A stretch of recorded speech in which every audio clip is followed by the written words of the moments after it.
Guardians of the Galaxy. First cosmic issue. Explode into the Marvel Universe of the 31st century. There is a second that wrestles with eternity.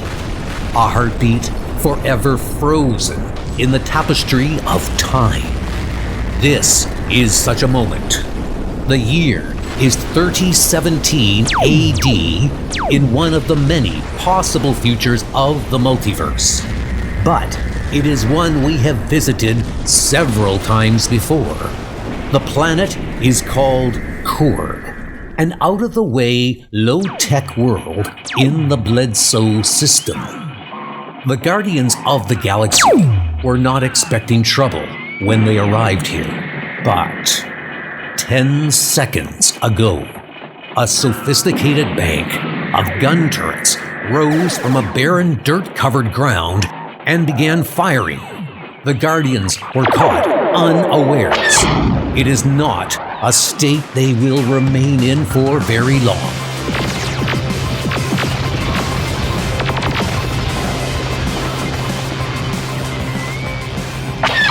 He is called Starhawk. Guardians, you must destroy the gun closest to you. Then join forces to destroy the mainframe. Enigmatic mutant from the planet Arcturus. He wields the power of light and shares his physical being with the woman, Alita. But he shares the secret of being one who knows with no one.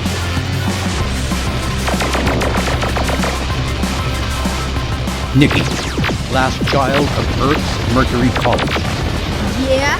So who died and made you boss, Starhawk?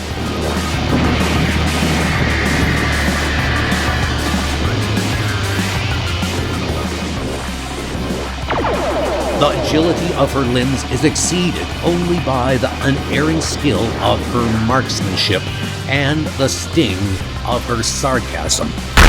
She is the Guardian's navigator and technical weapons expert.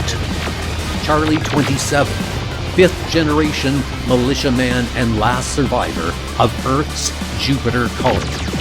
Genetically engineered to withstand 11 times the gravity of Earth.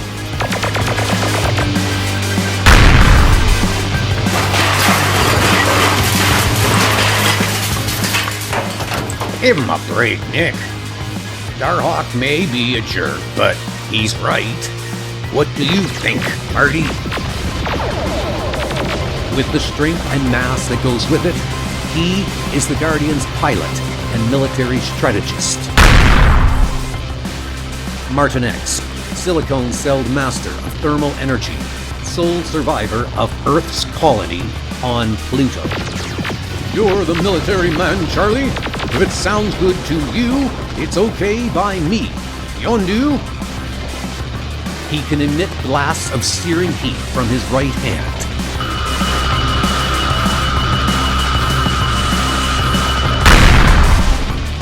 Or numbing cold from his left. He is the Guardian's resident scientist and, of late, their reluctant leader. I am clearing a path for Vance now. Yondu. Last son of Earth's only extrastellar colony, Centauri 4. Primitive mystic and ancient weapons master. His weapon of choice, the whistle-responsive Yaka arrow. Major Vance Astro, first Earthman to the stars, last survivor of the 20th century.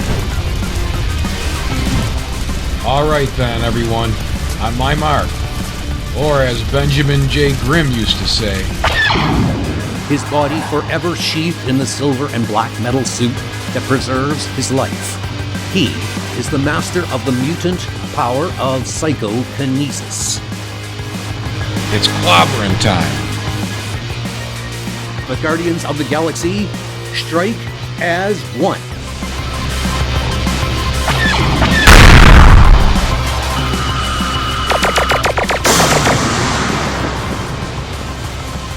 and the machine, which moments ago threatened their lives, is reduced to so much slag and debris. Wow. What was that? Any ideas, Marty? No, Charlie. I didn't recognize the design. One thing I am certain of, however, is that it is not indigenous to this planet. The technology is far beyond the obviously limited capabilities of the natives. All that's important is that we destroyed it. It'll never work again. But beneath the molten metal that flows down the face of this doomsday machine, a tiny light blinks on, unnoticed, and sends a distress signal into nearby space, where it activates a monitor on a ship of decidedly unearthly design. What? Korg? Again?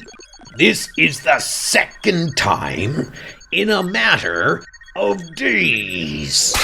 What is the attraction of that insignificant mudball? No matter. Someone has violated my claim, trespassed on my property. And for that, they will die at the hands of Taserface.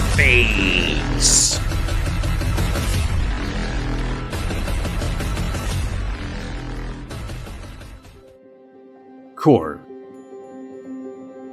There are no apparent signs of an invasionary force here. Perhaps we should consult the natives, see what they know about all of this. I don't know, Marty. They look pretty spooked by us to me. Now that is odd, isn't it? It's the same reaction we got on the last planet we were on. Let me attempt communication, Martinex. I am a friend. I come in peace. Don't hurt my pup. The Centaurian modulates his voice for maximum calm. But... Murderer! I'll kill you! From out of the crowd leaps a powerful figure, wielding a knife. The Korgan male attacks Yondu, seemingly without provocation.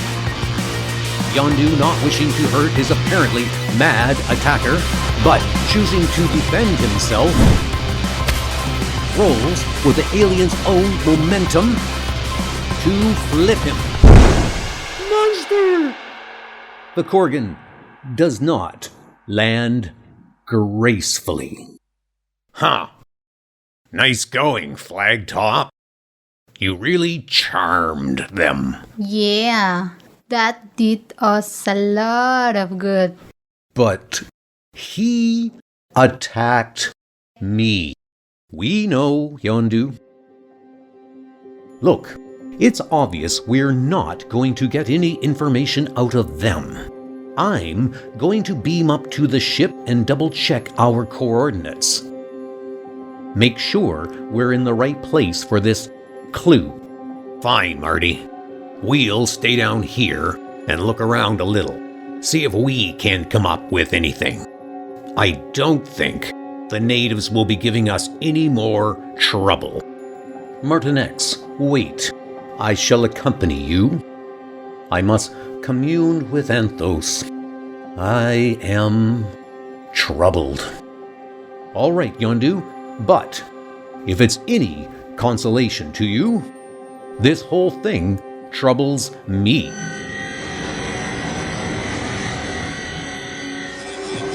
They press the stars upon their chests, and their atoms separate into light rays.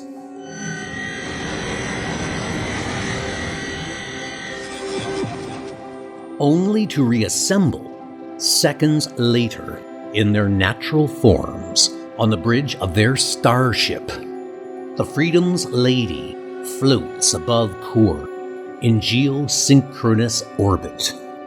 She is the second starship the Guardians have owned. Their first, the Captain America, was destroyed a couple of years ago. Planetside. You know, I can't understand their reaction to Yondu. It was almost as if they'd seen him before. Or someone who looked like him. Yeah? Well, you guys go figure it out. I'm going to hunt for that clue. I want that shield. Suits me, Vance. I've been waiting for a chance to get Nick alone for a while now. You're still not over the burns from the last time, big boy. Am I complaining? Hey, where did Starhawk go? I want to ask him something. He just walked away from us. As usual, he thinks he is too good for us, you know. Yeah, well, I wish he'd turn into Alita permanently. Her, I can deal with. Your wish may come true sooner than you think, Charlie 27. I feel the change upon me. I have kept her in far too long. He closes his eyes to concentrate and feels them melt within their sockets. His atoms liquefy, flowing into one another, and like a butterfly in its chrysalis, rearrange their configuration. And where once Starhawk stood, now stands Alita. Free again. The air fills her lungs, and she relishes its sweet taste. And as Alita gathers the strength to move, we cut back to the Freedom's Lady. Yondu, time to go, pal. I got what I needed. I hate barging in on him when he's praying, but he distrusts technology so much he refuses to allow even a simple intercom in his room. Yondu, I hear you, Martinex, come by the fire. The spirit of Anthos flows strong this day. Your heart is heavy, my friend. Sit. We shall consult Anthos. Look, Yondu, you know I don't believe in you need not believe. You need only to see. Look into the fire and tell me your vision. What is that stuff, Yondu?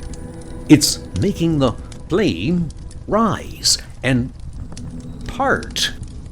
Wait a minute. I do see something.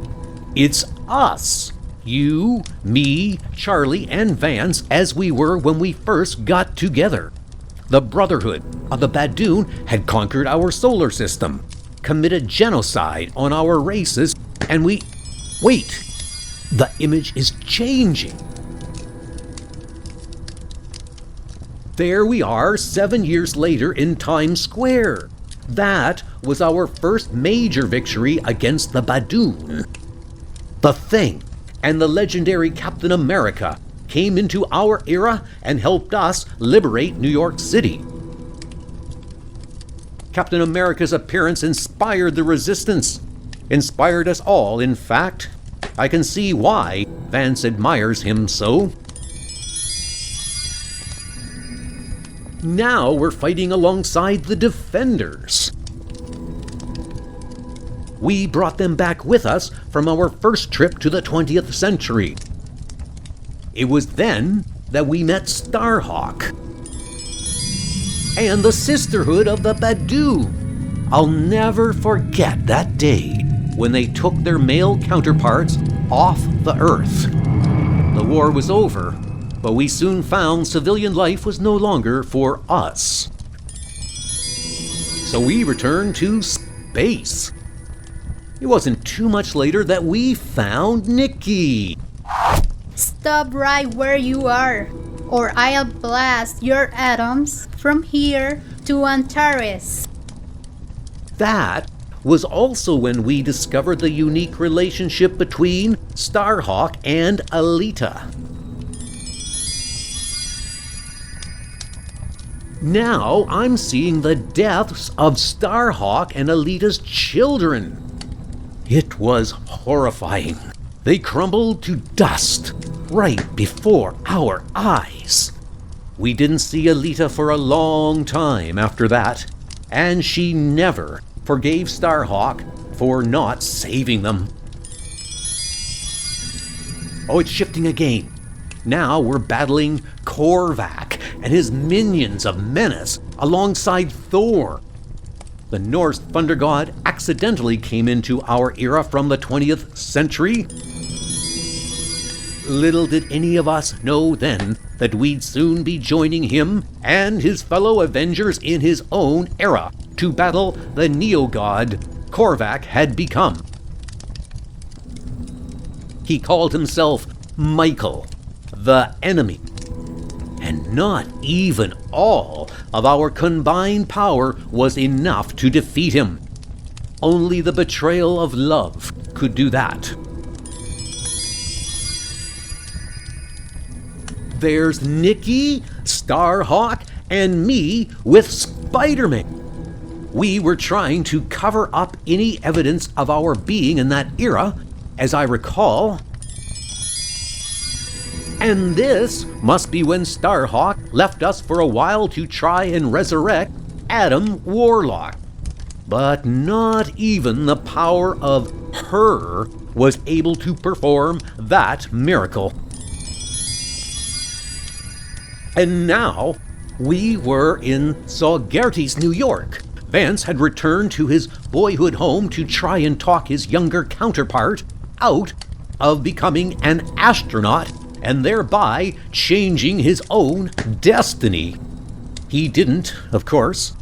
He only awoke the boy's latent psychokinesis power and created an alternate reality in the process.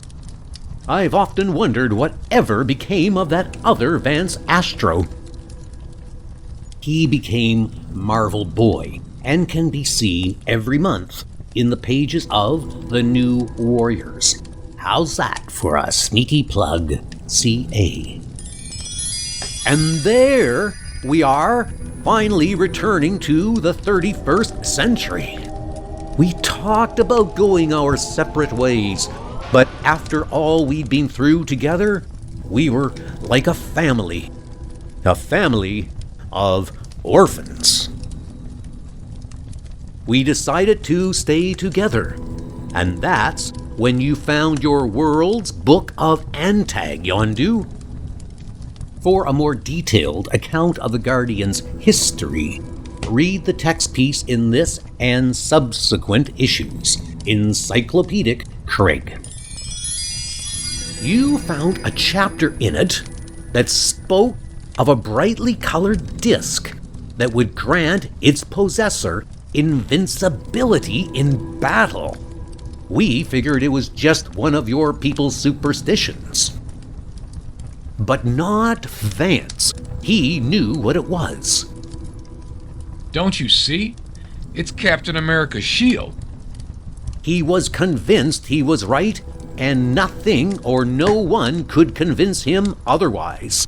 We soon began following the book's clues, which have so far been nothing but dead ends. That's it. The vision is over. And what did you learn from it? Learn? Why, nothing. I already knew all of that. I lived it. Martinex, do you not see that our fates are inexorably linked to the 20th century.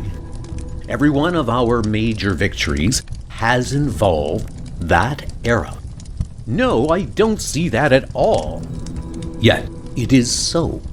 Captain America, The Thing, the Avengers, and now, the Shield. Oh, come on, Yondu. We don't even know if the Shield still exists. It does. And frankly, all the rest is just conjecture on your part. You have a tendency to read into things, to see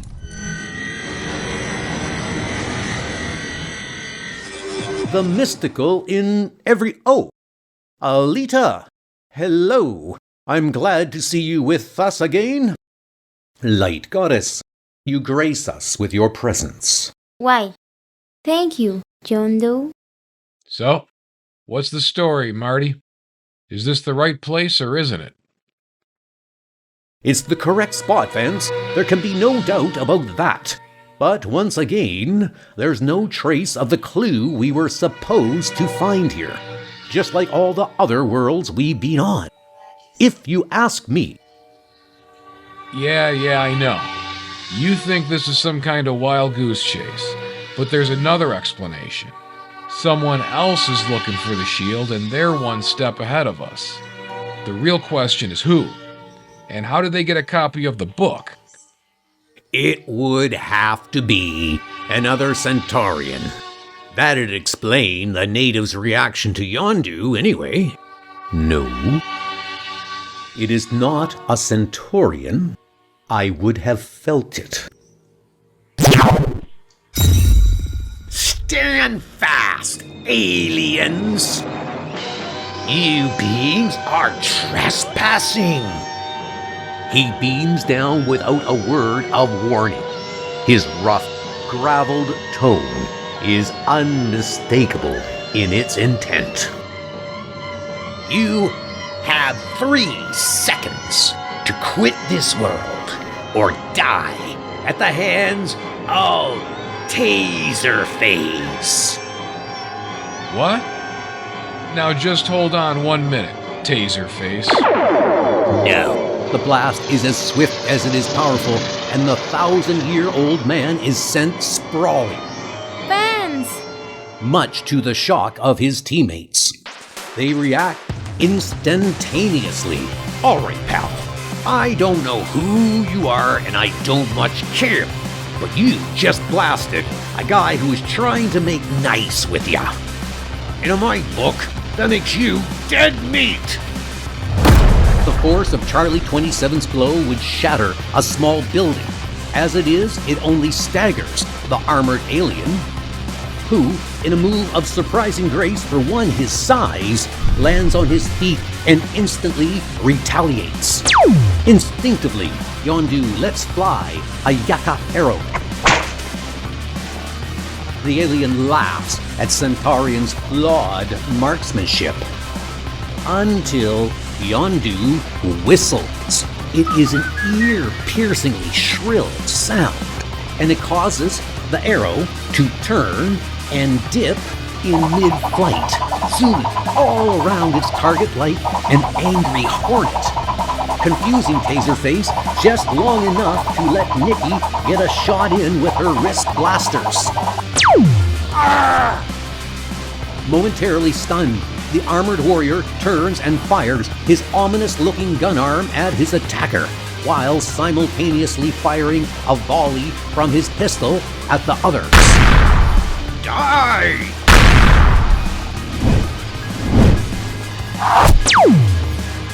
You're gonna have to do better than that, Ugly, if you want to catch this little Mercurian.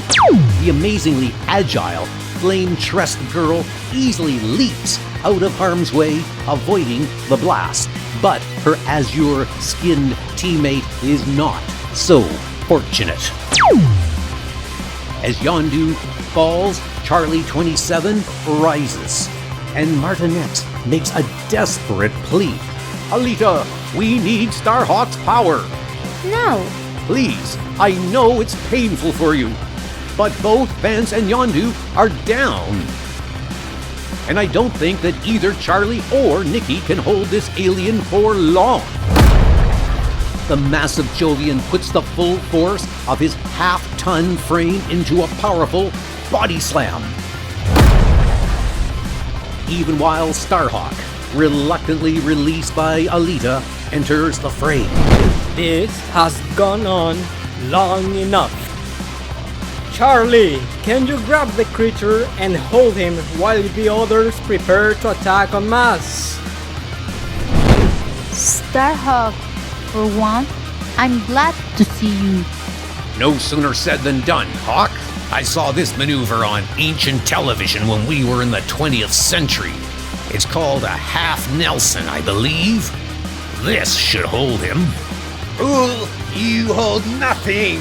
There is a reason why I am called Taserface. A beam of deadly electromagnetic energy emits from the alien's face. And the one who knows is sent reeling with the brunt of its force. I am tired of playing games with this guy. You want to play rough, Taserface? Okay, let's play real rough. Now you're talking, Marty. A burst of freezing cold issues from the Pluvian silicone appendage and encases the alien's head in a solid block of ice, effectively cutting off his oxygen supply. Good move, Marty. Now let's see a little teamwork. Vance? Way ahead of you, big buddy. I'll fry this jerk's brains out. If he's got it.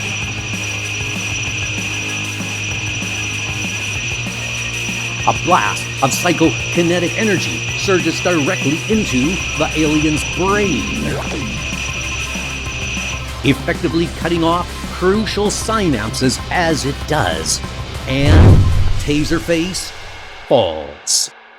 All right! Now that's what I call teamwork. Elsewhere. Field Unit 17, codename Taserface, is down, Your Excellency. 17 is down? But he's one of our most powerful scouts. How can this be? What is his location, Lieutenant? He is on the planet Korg in the Bledsoe system. Korg? Didn't he report some trouble there recently? Yes, field report 057022. I can recall it if you like. Yes, do so. And change our course.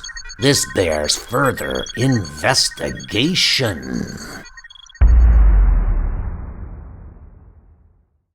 And on that rather ominous note, we return to... Are you all right, Starhawk? I am... well, my friend. Apparently, the alien's unique energy disrupted my light field. I was unprepared. You mean you didn't foresee it? No, I did not. Well, what do you know? Seems the one who knows ain't as infallible as he thinks he is after all.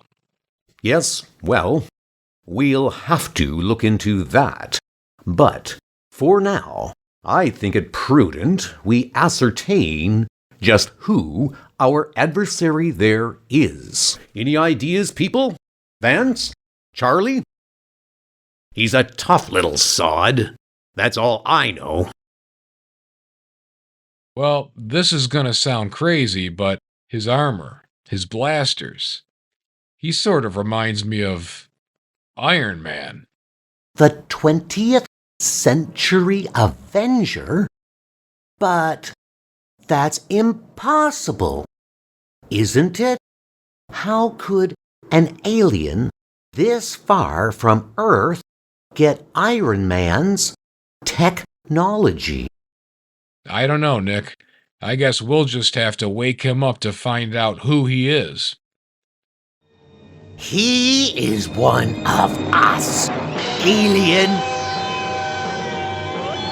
Though each is on the very brink of exhaustion, the Guardians tense at the threatening tone of voice, prepared to battle anew. And though they have faced countless perils in their travels through space, none is prepared for what they see.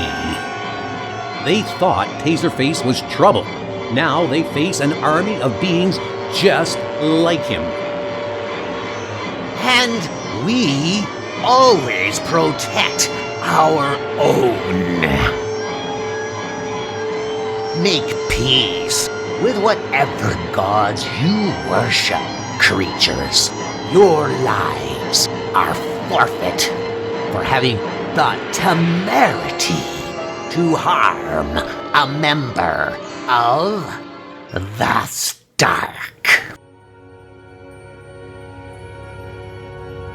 Next issue, Nuff said